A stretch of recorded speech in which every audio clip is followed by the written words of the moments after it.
reçu par cette plateforme qui nous donne l'opportunité de parler, d'être écouté et aussi de recevoir les points de vue des autres, des partenaires et des autres réfugiés dans le monde entier. Donc, pour ne pas tarder, je me présente, Mohamed Agmalha Dimoumou, coordinateur du camp des réfugiés de Mbera en République islamique de Mauritanie.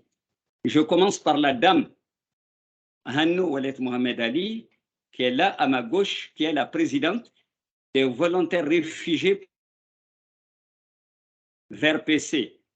Et à ma droite, j'ai Abdelaziz Ag Mohamed, secrétaire général des jeunes, en même temps le président de la brigade.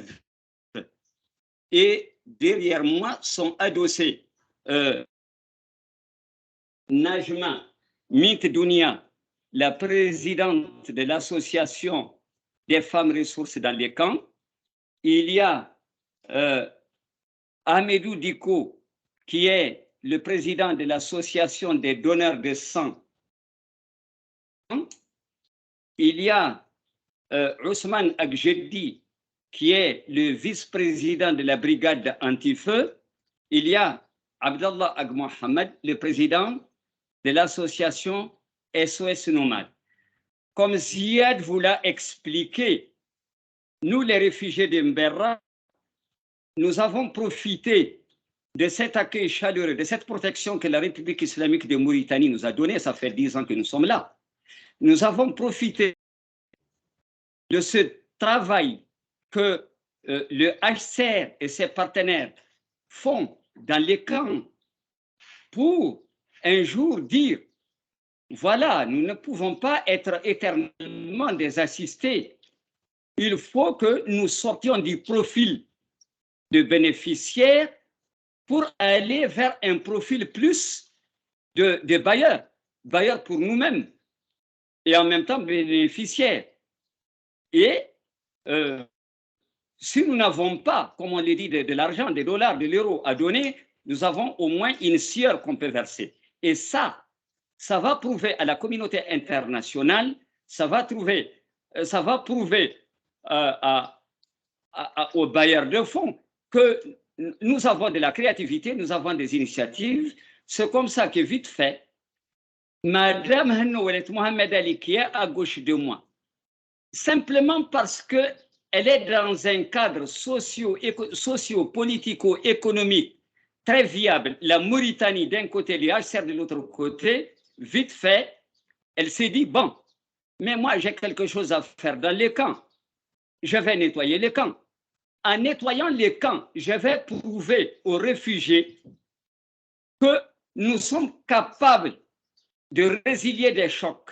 Ces chocs, c'est minimiser les pathologies dans les camps, c'est avoir, disons, un camp propre, c'est montrer aussi à nos frères des populations hautes cette expérience, que cette initiative que nous avons prise dans les camps, qu'on peut dupliquer chez eux. Et donc, elle s'est lancée. Elle n'a pas cherché une contrepartie. Depuis 2018, elle est dans l'opération. Ils sont à peu près 300 personnes, parmi lesquelles il y a plus de femmes que d'hommes. Ça rend l'initiative extrêmement pertinente. Et voilà, d'arrache-pied, sans arrêt, de 2018 à aujourd'hui, cette association a rendu propre le camp. Elle s'est battue contre une mouche, un fléau qu'on a trouvé en 2012 ici, qu'on appelle le fléau de la mouche bleue, qui vous tombe dans les récipients, ça vous tombe dans les repas, même si ça vous empêche de... La mouche bleue dérange tout le monde et ça crée beaucoup d'infections dans les camps. Totalement chassés du camp. Donc, leur travail, c'est le nettoyage, la collecte des ordures, le triage des ordures qui sont recyclables et l'incinération des ordures qui sont à incinérer. Et son expérience, Madame Hannou, elle l'a transférée au niveau des villages hôtes. pour leur montrer que ceci que les réfugiés connaissent, ils peuvent le transmettre aux populations hautes, tout comme ils attendent des populations hautes aussi leur expérience. Donc, elle a fait des séances de nettoyage au niveau de Bassiknou, notre chef-lieu de cercle de Moukata. Et voilà une initiative qui a créé, disons, une dynamique, comme on l'a dit, qui a impulsé les réfugiés autour d'elle. Et ensuite, il y a eu aussi une autre initiative, la brigade anti-feu, l'association brigade anti-feu, dans laquelle il y a à peu près 130 volontaires d'arrache-pied et bas pour prévenir les feux de brousse, aussi pour s'attaquer aux feux de brousse et empêcher qu'ils dévastent des grosses superficies, et ceci pas seulement à l'échelle des alentours du camp, mais à l'échelle de toute la Moukata et des autres Moukata voisines de la Moukata de Bassiknou, de la région Haoudi Sharqi.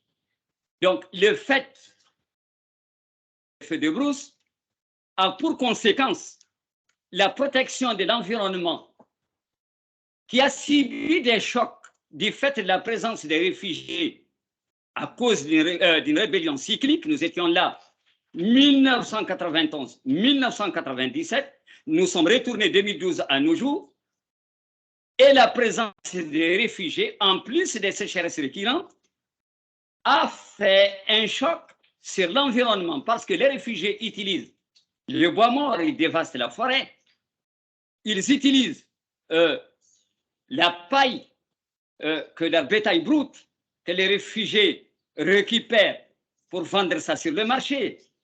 Donc, il y a une action pernicieuse des réfugiés, un fardeau sur l'environnement mauritanien, et en déployant cette brigade anti-feu vers l'environnement pour la protection de l'environnement, ça donnait, comme on l'a dit, un grand apaisement.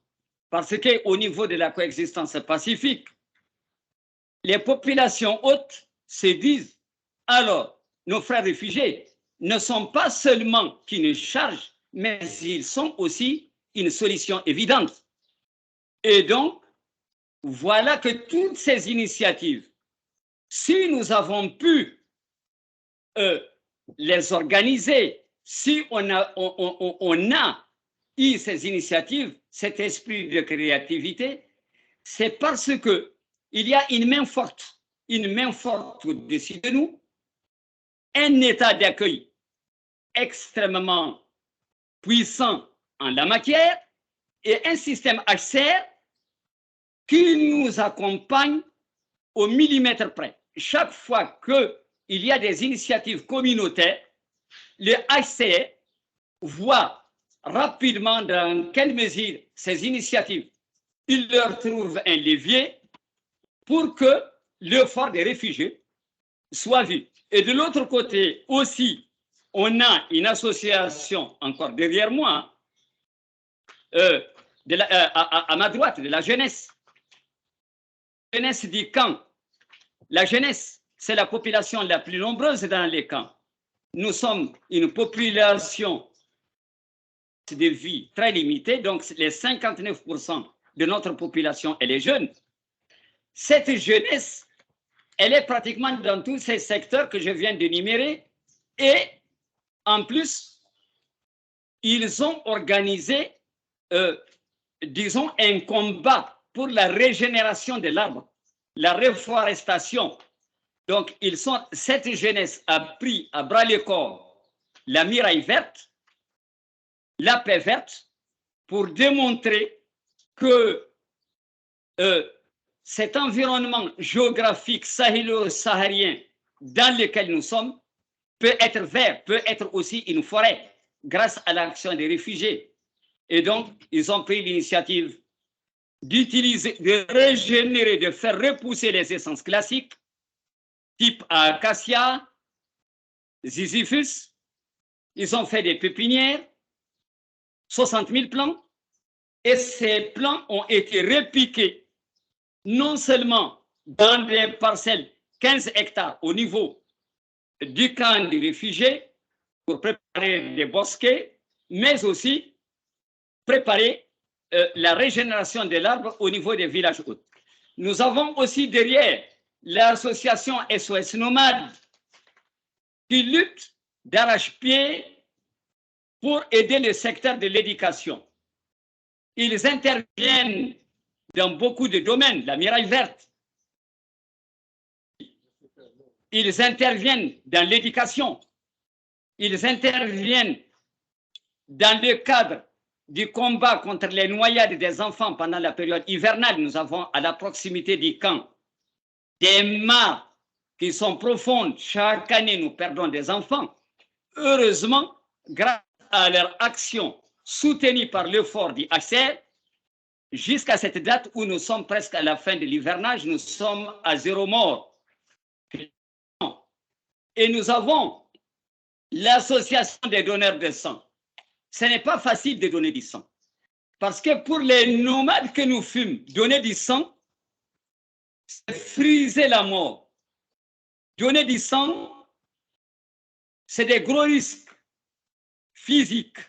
Mais en dépit de tout ça, grâce à l'impulsion de la jeunesse a mis en place une association des donneurs de sang, des volontaires, parmi lesquels il y a des filles et des garçons, qui se sont déjà profilés pour connaître leur groupe sanguin, leurs âges sont connus, sont un listing où vous avez nom, prénom, vous avez progrès, âge, genre, groupe sanguin et aussi le bilan médical pour vous.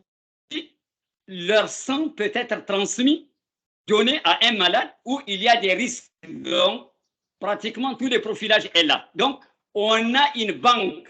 Ces donneurs de sang constituent pour nous une banque de sang mobile qui n'a pas besoin d'être conservée. Elle est naturellement conservée par des filles et des jeunes hommes qui sont fiers de l'être et qu'on peut appeler à n'importe quel moment. Et nous avons aussi derrière un groupe extrêmement important.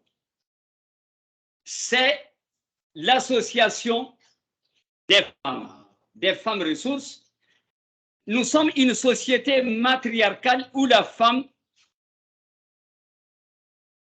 piédestale. Donc, Najma Mitdounia, qui est la présidente de l'association des femmes, elle gère cette association qui mène un combat pour lutter contre les violences faites aux enfants, filles et garçons.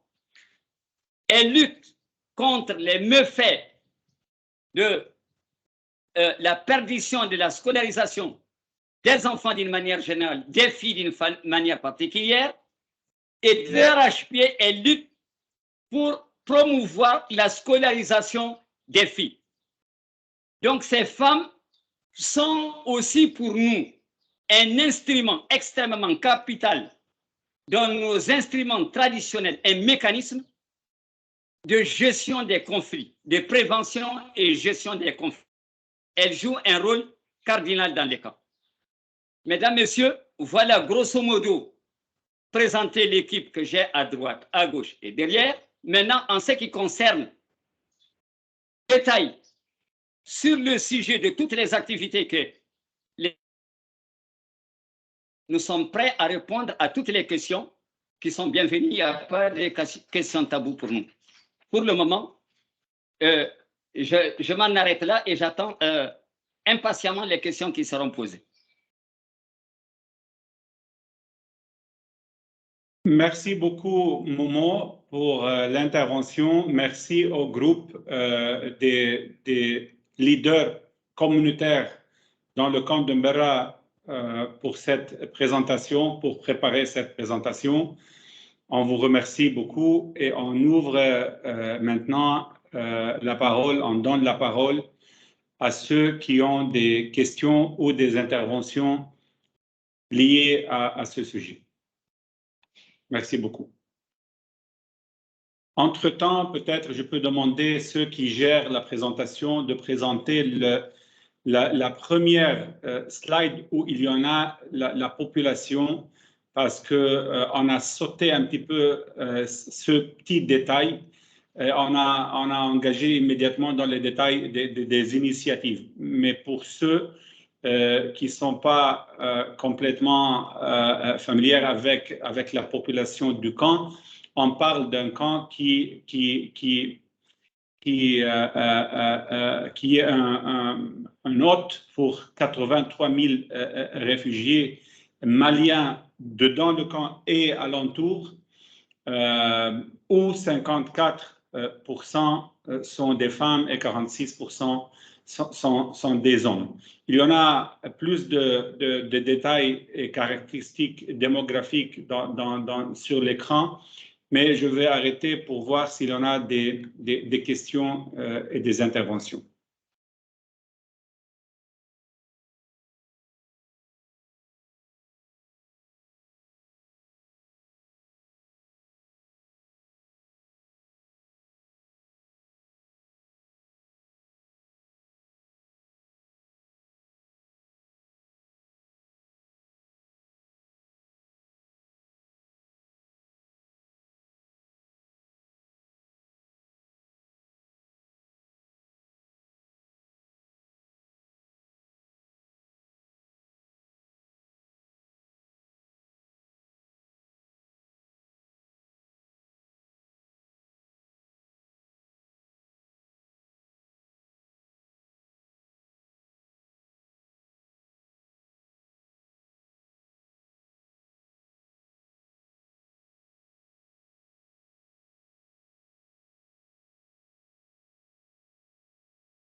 On a donné le contrôle aux participants sur leur microphone.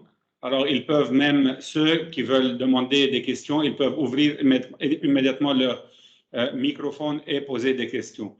On a épargné l'Internet du poids des caméras, mais les microphones sont ouverts, si vous voulez.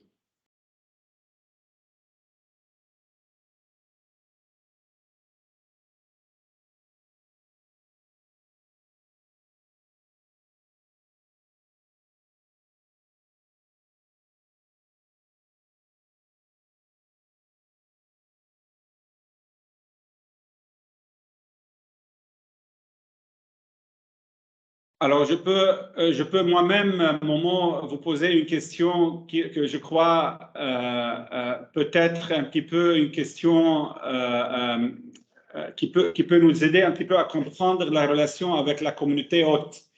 Alors, est-ce que vous pouvez parler un petit peu de la relation avec les autorités locales? Parce que parmi les initiatives que vous avez présentées, il y en a des interventions qui nécessitent une coordination avec les autorités. Alors, comment vous faites pour être sûr qu'il n'y en a pas un conflit avec l'entourage?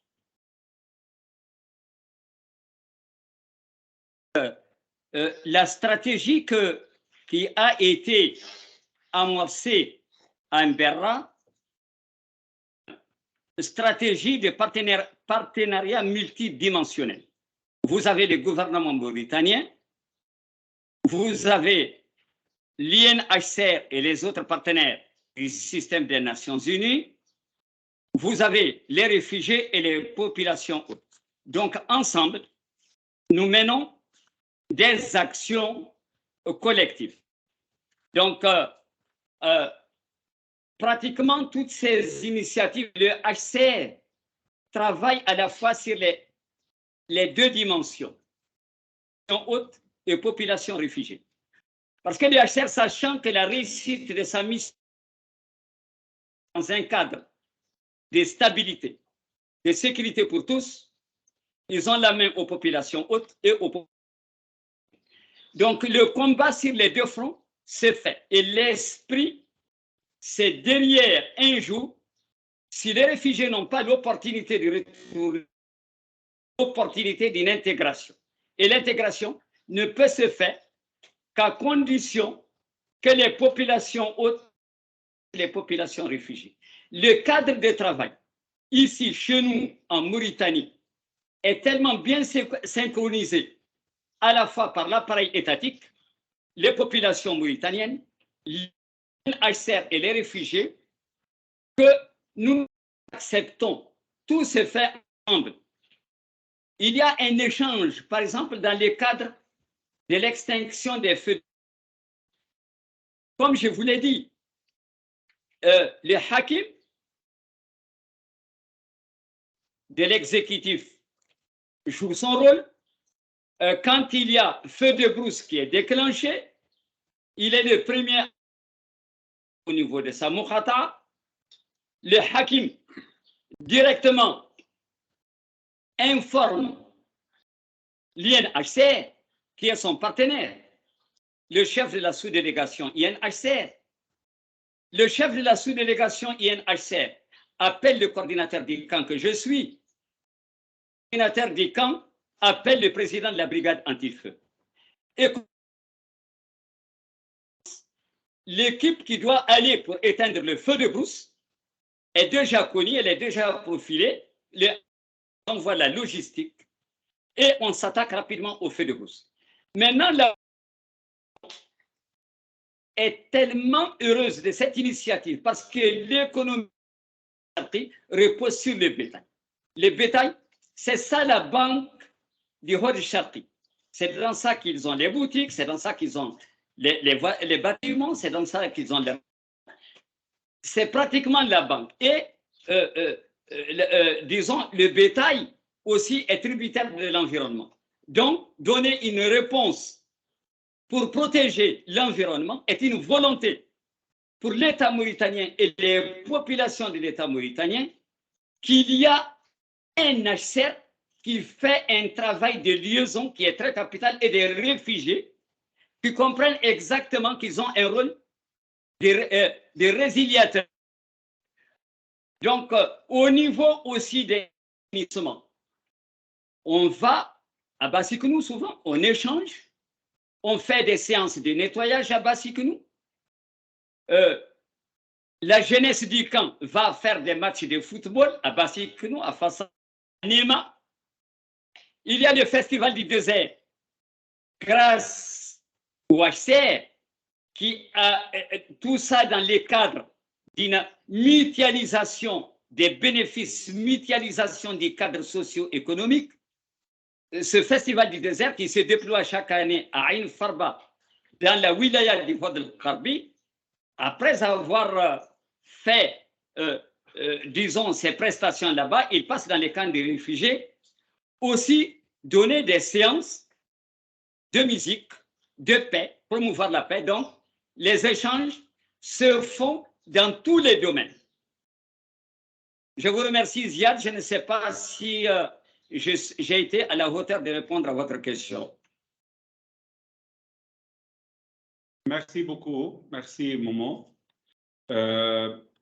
Toujours, je ne vois pas des mains levées. Ça veut dire qu'il n'y en a pas des questions. OK, je vois une question de part de Diop. Diop, à vous. Tu peux contrôler ton micro. Alors, bonjour à tout le monde. Merci beaucoup, Ziad. C'est Guité Diop du BIT. Et tout d'abord, je commence par remercier, en tout cas, Momo et en tout cas l'ensemble, en tout cas des femmes, des jeunes, et bref, des hommes avec grand H qui sont impliqués dans le cadre de ces différentes activités.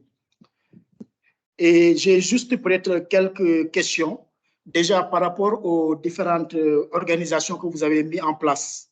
Je voulais savoir un peu jusque-là, quelles ont été les modalités, par exemple, de collaboration avec les ONG ou agences sur place, notamment du point de vue contractuel. Comment vous travaillez avec eux? Vu que déjà, je pense qu'en principe, c'est des structures qui sont informelles. Donc, je ne sais pas un peu quelles sont les modalités donc, que vous entreprenez pour collaborer avec eux. Parce que nous, on est vraiment donc, très intéressés et vraiment très, très séduits avec ça, surtout avec le pont qui existe entre le statut de bénéficiaire et de partenaire, voire même d'acteur qui est extrêmement important et que Momo a dit. Donc, j'aimerais bien avoir donc plus d'informations sur cela. Et ma deuxième question est aussi adressée également à Momo.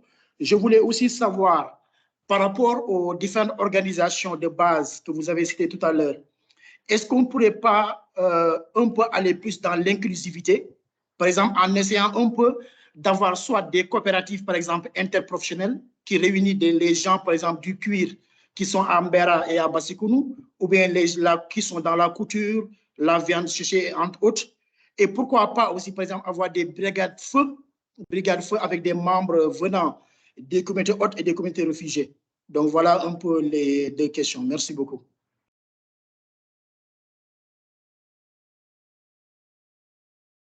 Merci bien pour vos questions, elles sont pertinentes. Comme on le dit, mieux vaut voir une fois que d'entendre 100 fois. Vous savez, le gouvernement mauritanien, ici, le HCR, ils ont une méthodologie très pédagogique. On laisse à chacun le soin de démontrer qu'il a de la créativité. Le camp, c'est d'abord nous. C'est nous les bénéficiaires. C'est la partie musclée du système. Et dès que, de façon libre, comme le VRPC, je vous prends juste un exemple, Madame Hanno n'a été soumise à l'impulsion de personne. Elle a eu la créativité d'aller, disons, à l'alpinisme. Et donc, on l'a laissé faire. Voilà, c'est une bonne initiative. On l'a regardé. Et là, on a vu que cette dame est en train de produire du résultat. Le gouvernement mauritanien, le HCR, il n'y a pas plus formel que ça. Parce que l'acte qu'on pose vaut mieux qu'une formalisation sur papier. Donc, c'est notre méthode de formalisation, on est pragmatique. Donc, on laisse toutes les se formaliser à partir de leur talent. C'est comme un tailleur ou un musicien. Il se formalise la beauté de sa musique par les sons de sa guitare. Et une fois qu'il plaît au monde, il est applaudi de tout le monde. Fini, il a son récépissé. C'est comme ça que les associations ont été formalisées. Le gouvernement mauritanien a accompagné toutes ces initiatives qui ont été porteuses d'espoir.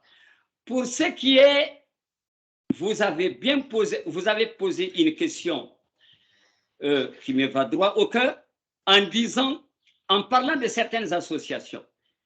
Diop, vous travaillez avec le BIT, vous n'êtes pas sans savoir, parce que vous êtes un partenaire à nous, que dans les camps, vous avez trouvé ce système d'associations. Ce sont des associations qui ont existé et qui existaient depuis que nous étions dans nos terroirs au Mali, avant d'être réfugiés. Éleveurs, normalement, puisqu'il y a des éleveurs, il y aura des tanneurs ou des tanneurs, il y aura des cordonniers qui font du micro-artisanat au cuir ou du macro-artisanat. Tout ça, ça existait. Et dès qu'on est venu et qu'on a entamé le programme d'autonomisation, vite fait avec le HCR, et je me rappelle avec le premier partenaire que le HCR a eu, le HCR a déjà déclenché avec copie, je cite ses partenaires, qui s'est adossé sur les structures qui sont à l'échelle de la Mauritanie, qui font un très beau travail dans le cadre de l'ANA pour venir, je ne dirais pas former en cuir les réfugiés qui sont là, parce que nous sommes des éleveurs, mais nous donner ce qui nous manque, c'est-à-dire la finesse dans l'artisanat du cuir. Comment des chaussures, par exemple, en cuir, qui peuvent sur le marché international se mettre à côté d'une chaussure que des Italiens ou des Espagnols font. Et donc, c'est comme ça que cette fédération est venue de Mauritanie, de Nouakchott, sous l'égide du HCR, et ils ont fait des formations.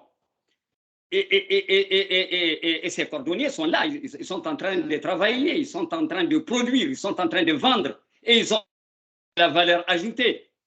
C'est la même chose pour d'autres associations de forgerons, etc., etc. Donc, je pense que dans les camps, il y a des initiatives. Il y a, non seulement il y a déjà la matière, elle est là présente, tout ce que vous pouvez, le secteur dans lequel vous voudrez, disons, appuyer, vous trouverez déjà des initiatives à l'état latent, à l'état embryonnaire. Et maintenant, c'est comme ça, et les partenaires, les HCR, sautent sur ces initiatives à l'état embryonnaire et qui ont été déclenchées par les résultats que les réfugiés ont donnés pour produire tout ce que je viens de vous décrire tantôt. Voilà. Merci beaucoup. On a demandé d'éteindre la caméra à Berra, peut-être pour améliorer un petit peu la connexion d'Internet. Je donne la parole à Elisabeth, représentante de HCR, pour une question. Elisabeth, à vous. Oui, ça marche, vous m'entendez? Oui. Oh, super. Oui, je suis vraiment contente d'assister à cette réunion, cette rencontre, et j'espère que tous les participants qui sont avec nous aujourd'hui peuvent anticiper une visite présentielle au camp pour voir les volontaires dans une réunion présentielle. Moi, j'ai une question pour vous, les volontaires et Momo. Comment est-ce que les volontaires peuvent contribuer à l'autosuffisance de la population du camp? Parce qu'on parle beaucoup de l'importance de résilience, d'autosuffisance quand on parle de l'avenir. Et où est-ce que vous voyez dans les prochaines 3 ans? Quel est votre souhait en termes de la vision pour les volontaires? Si vous pouvez partager un peu ça avec nous, vision, où est-ce que vous envisagez être dans 3 ans? Et Ziad, vous pouvez répéter ma question si ce n'était pas assez clair pour la connexion d'Internet. Je peux l'envoyer à toi. Merci. Non, la connexion, on peut t'entendre, Liz, on peut t'entendre. OK, super. À vous, Momo, et les volontaires qui sont présents dans la réunion. Merci, Elisabeth. Bonjour. Et j'ai dit que nous, à notre niveau, je pense comment notre volontariat peut contribuer à l'autonomisation. Je pense que la contribution, elle est déjà évidente. Je vous prends le secteur, par exemple, de l'assainissement. Aussi bien que, d'une façon globale, toutes ces associations que vous avez devant vous, qui, quand il s'agit d'un grand sujet, par exemple, dans le cadre de la liste ou la miraille verte, ils se mettent ensemble pour mener un combat avec dénominateur commun du sujet, par exemple, le Covid-19 ou miraille verte. Donc, ensemble, ils ont fait la sensibilisation. Ensemble, porte à porte, ensemble, ils ont pu faire comprendre aux réfugiés l'absolue nécessité de se faire vacciner contre la Covid-19. Ils ont fait la même chose pour minimiser beaucoup de pathologies dans les camps. Donc déjà, en termes d'autonomisation, c'est déjà un capital déjà obtenu à court terme. Et de la même manière, si on s'attaque à la protection de l'environnement, en s'attaquant à la protection de l'environnement, déjà la population haute est fière de nous, parce que comme je l'ai dit, ils savent qu'on est une solution, pas une charge, et nous sommes arrivés au stade où aujourd'hui, par exemple, on va arrêter bientôt avec le bois, l'utilisation du bois comme combustible. On va utiliser le gaz. Et déjà, ça, c'est une réponse d'autonomisation. Et pratiquement, dans le secteur de l'éducation, des gros efforts sont en train d'être mis par le groupe des femmes ressources et SOS Nomades pour donner des réponses, amener les enfants à l'école, amener les filles à l'école. C'est déjà une réponse dans le cadre de l'autonomisation. Je pense que tout ce que nous sommes en train de faire d'une façon globale sont des réponses immédiates à une autonomisation, même pas dans 3 ans. Mais ce que j'aimerais dire, c'est qu'on a pris un certain nombre de volontaires, d'associations. On a beaucoup d'associations dans les camps qui chacune joue un rôle spécifique. Je pense, Elisabeth, que je suis dans le cadre de votre question.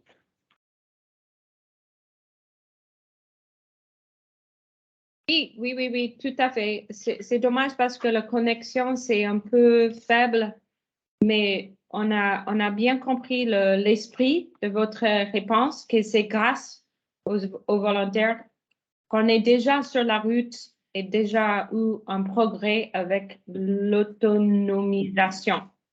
Et ce n'est pas une question de 3 ans, c'est déjà quelque chose qu'on peut voir maintenant. Mais on continue à élaborer le travail et soutenir et mettre à l'échelle le travail des volontaires. Je ne sais pas si d'autres personnes ont des questions. Et Ziad? Merci Liz, merci Momo pour la réponse. D'autres questions ou interventions? Je ne vois pas des mains levées. Alors, je crois qu'on peut passer à clôturer avec vous, Liz. Et après ça, on donne le mot final à Momo et les représentants Ambera. Alors, je passe à vous maintenant, Liz. Merci beaucoup. Alors, j'ai beaucoup apprécié cette réunion et merci pour tout le monde qui, de votre côté, Momo, je vois Aziz, j'ai un peu du mal à voir tous les collègues et les réfugiés qui sont là. Mais c'est une rencontre très importante et j'aimerais bien continuer des rencontres comme ça pour valoriser, comme vous avez dit exactement, le travail des volontaires. Et l'inspiration des volontaires est que le travail qu'ils sont, ils sont en train de faire, c'est vraiment quelque chose qui vient de leur initiative. Ce n'est pas imposé par les Nations Unies, pour les organisations internationales, ça vient de l'esprit de la communauté, et la communauté qui prend les choses en charge eux-mêmes. Et ça, c'est clé et il faut toujours mettre ça en lumière, que c'est une initiative des réfugiés et ça donne beaucoup d'inspiration et c'est nous, HCR, qui sont là pour accompagner et soutenir et valoriser et mettre à l'échelle les efforts des réfugiés. Aussi, l'inspiration, et je ne veux pas faire les analyses au feu, mais comme vous avez dit vous-même, Momo, que ça a commencé avec une brigade des volontaires pour l'assainissement du camp et ça crée l'inspiration et créer une expansion des autres volontaires. Et maintenant, on a plusieurs thématiques qui sont dans les mains des volontaires. Comme vous avez parlé des brigades anti-feu, vous avez parlé de brigades nomades, l'initiative de nomades, l'éducation. Il y a des brigades pour protéger les arbres. Il y a toutes les brigades sur toutes les thématiques qui sont les thématiques prioritaire pour les réfugiés et aussi pour la communauté hôte. Vous avez aussi parlé du fait que les volontaires sont en train de contribuer à la cohésion pacifique et de créer cet même esprit de collaboration avec la population hôte qui est clé. C'est dans les initiatives des volontaires qu'on peut vraiment mettre beaucoup d'opportunités d'activités conjointes avec la population hôte. Une fois de plus, ce n'est pas imposé par nous, c'est vraiment à l'initiative des réfugiés et la population hôte. Vous avez aussi parlé de l'exemple qui est très beau de les dons de sang, que c'est une manière avec les volontaires de renforcer la solidarité dans le camp, mais aussi de dire que la richesse du camp, c'est vraiment dans la collectivité et la participation et la solidarité de chaque réfugié en collaboration avec la population hôte. On a beaucoup profité de votre expertise et c'est grâce à vous que nous avons appris beaucoup de choses sur le potentiel des activités de poursuivre ensemble pour le reboisement. On compte sur votre expertise. Comment est-ce qu'on peut protéger les arbres? C'est l'expertise de la communauté, l'expertise de la communauté réfugiée, communauté hôte qu'on peut continuer. Surtout sur je vois les images maintenant de brigades anti-feu. On compte sur votre expertise qui existe dans les volontaires et qui est canalisée par les volontaires. L'expertise existe dans la population réfugiée, existe dans la population hôte, et c'est le volontaire qui canalise et mobilise cette expertise dans une manière structurée. La coordination des volontaires, c'est aussi clé. Comme ça, on est coordonné pour répondre aux besoins urgents, mais aussi, on a besoin d'être coordonné, de penser aux activités de moyen et long terme. Maintenant, je vois les images des volontaires de la communauté avec les artisanats. Ça demande une coordination, ça demande une collectivité et ça demande un soutien aussi de nous, les Nations Unies et des organisations internationales. Je suis sûre que les participants, aujourd'hui, ils ont beaucoup bénéficié de votre présentation. Je vous remercie d'avoir mis en lumière toutes les activités que vous êtes en train de faire. J'espère que ça donnait beaucoup d'inspiration, surtout mon collègue de FAO, Monsieur Alexandre. C'est une inspiration de nous visiter. Aussi Khadim de SDC, Emily de PRM. J'espère vraiment au fond de cœur que vous aurez aussi la chance de visiter le camp et d'avoir cette conversation face à face présentielle avec des réfugiés. Et merci Momo pour une présentation très claire et très élaborée avec nous aujourd'hui. Merci infiniment. Désolée, je n'ai pas de moyen de mettre mon caméra.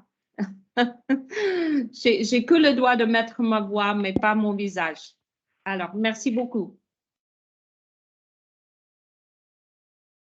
Merci, Liz. Merci à tous les participants. Puisqu'on n'a pas des interventions, on donne le mot final à nos partenaires qui sont au camp de Mbera, représentés par Momo et ses collègues. À vous, Momo, pour clôturer cette réunion. Et je vous remercie de nouveau pour toutes les préparations que vous avez faites et les efforts que vous êtes en train de mettre dans le camp. À vous, Momo. Merci Lise, merci Ziad, merci Rida, merci Sia, merci Omar, merci tous les téléspectateurs qui ont voulu se joindre à nous pour participer à ce débat.